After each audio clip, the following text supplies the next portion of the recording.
You see someone's update and your chest tightens. Not because you want their life, because it feels like proof you are running out of time. Then the thought lands, I missed it. I missed my life. And everyone else somehow got there while I was still getting ready. It can happen in the middle of a normal day. A photo, a message, a small announcement, and something in you drops. Here is what makes it scary. Regret does not feel like a feeling. It feels like a verdict. It turns your past into evidence. It points at moments and says, that was the moment you fell behind. But the way regret builds that case is distorted. And once you see the distortions, the panic starts to loosen. When people say they feel behind, they usually mean one of two things. One, they are comparing their inside to someone else's outside. The parts people show, the arrivals, the smiles, the clean endings. Two, they are comparing their real self to an imagined self. The one who stayed consistent, the one who made the right choice early, the one who never froze, the one who never needed time to recover. And that comparison is brutal because the imagined self has no limits. It never had to live your actual days. So the first thing to notice is simple. The feeling of being behind is often the feeling of comparing two different lives. Not two versions of your life, two different lives. When you feel regret, your mind starts rewriting. It plays a movie called What If? If I had done that, I would be happier now. If I had chosen that, I would be safer now. If I had started earlier, I would be ahead now. This is a normal mental move. It is the mind building an alternate past, then using it to judge the present. Sometimes it helps you learn. Sometimes it helps you see what mattered. But when it gets stuck, it stops being reflection and turns into self-punishment. Because the alternate past is edited. It keeps the reward. It deletes the cost. It shows the promotion, but it hides the burnout. It shows the relationship, but it hides the mismatch. It shows the big move, but it hides the loneliness that followed. So you start grieving something that was never guaranteed. A story, a version, a fantasy with the hard parts cut out. Here is why regret feels so convincing. Your mind reacts more strongly to what hurts than to what feels okay. It is a survival bias. So the mind zooms in on the moments that sting, the rejection, the loss, the day you felt embarrassed, the choice you second-guessed. It does not mean your life is mostly loss. It means your mind pays extra attention to loss. And in a world full of comparison, that bias gets amplified. Because you are not just remembering your worst moments. You are also watching other people display their best moments. So your mind holds your worst in one hand and their best in the other. No wonder it feels like you missed everything. For most people, the pain is not only, I missed my chance. The deeper pain is, I missed the person I was supposed to become. That is why it feels personal, not just unfortunate. I was supposed to be someone by now. I was supposed to be settled. I was supposed to have it together. And when you carry that belief, every day becomes a test. If you are single, it means you failed. If you are unsure, it means you wasted time. If you are starting over, it means you are late. But those are not facts. Those are meanings. Meanings you learned. From family. From culture. From the internet. From the way people celebrate milestones like they prove worth. We measure ourselves through other people, especially when we feel unsure about our own place. So when you feel behind, it might not be life telling you anything. It might be a scoreboard you never agreed to. Regret also does something sneaky with time. It treats every year like it had the same resources, as if every year had the same energy, the same stability, the same support, the same health, the same money, the same space to take risks. But real life does not work like that. Some years were survival. Some years were recovery. Some years were you learning how to function with your own mind. Some years were you carrying things that other people never saw. If you were anxious, you were not lazy. If you were depressed, you were not unmotivated. If you were overwhelmed, you were not wasting time. You were trying to stay steady inside a system that was stretched. And when you look back, it is easy to call those years empty because they did not produce visible milestones. But invisible work is still work. Growing up inside pain is still growth. Holding yourself together is still effort. You did not miss life in those years. You lived it. You endured it. You learned. Now here's the part people rarely say out loud. Sometimes you feel like you missed everything because you were not fully there while it was happening. Not because you did anything wrong, because you were coping.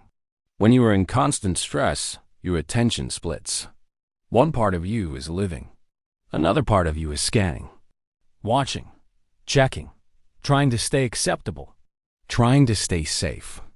So later, when you look back, those memories can feel thin. Like you were there, but you did not get to inhabit it. And regret steps in and says, you wasted it.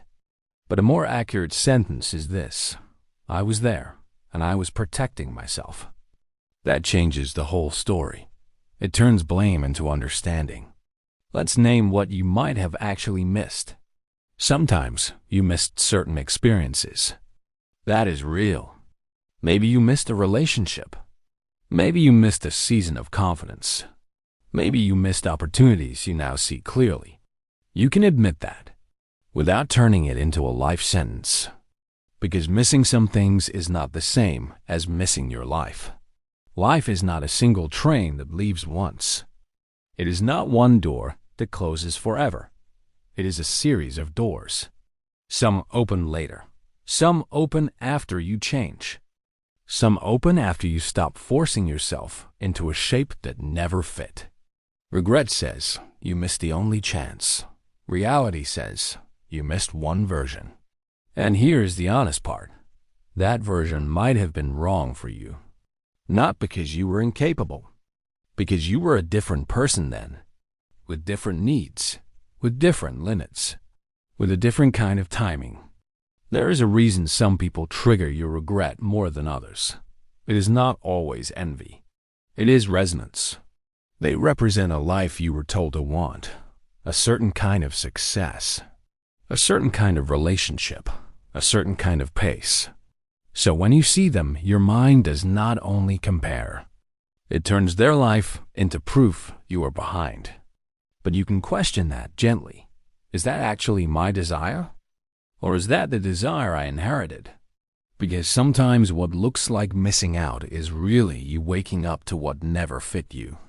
And that can feel like grief at first.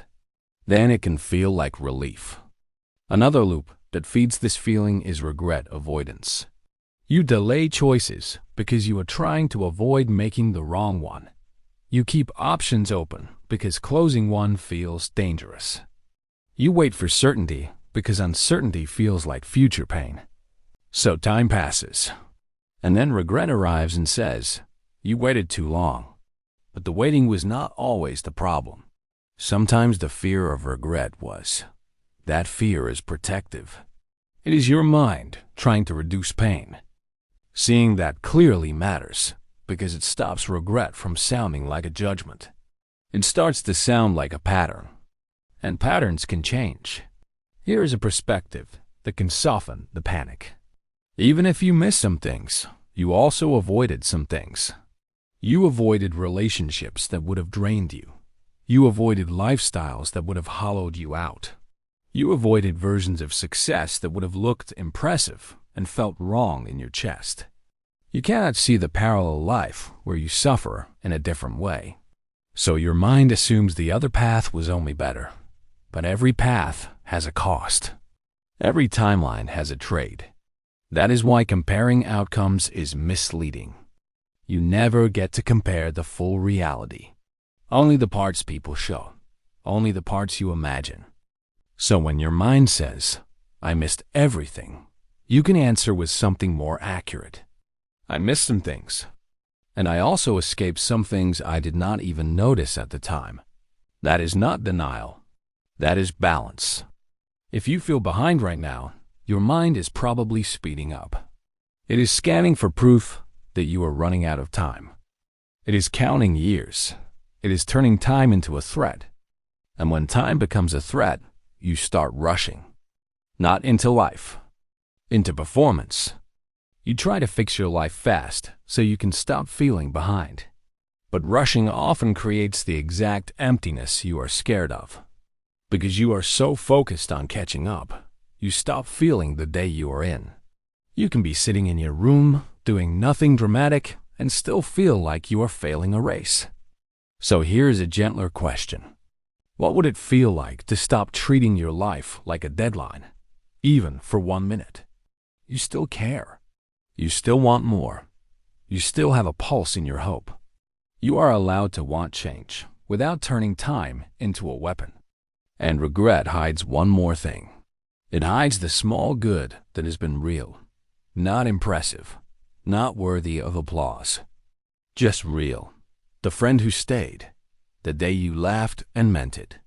The moment your body felt a little safer. The way you learned to speak to yourself with less cruelty. Those things are not background noise. They are part of a life. Gratitude is not pretending everything is fine. It is noticing what has been carrying you, even imperfectly. Hope is not a promise. It is the idea that the next page can still hold something new.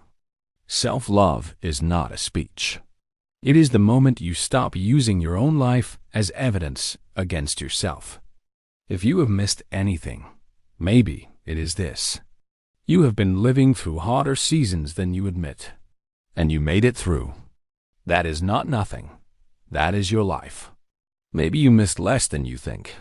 Maybe you missed an image, a timeline, a story that looked clean from far away.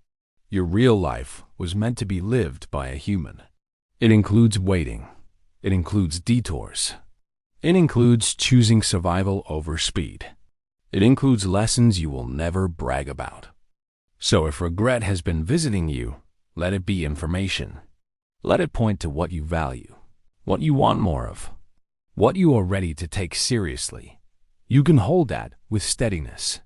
You are simply in the middle of your life. And the middle is part of the story. It is where things are still being written. Nothing about your timing makes you less real.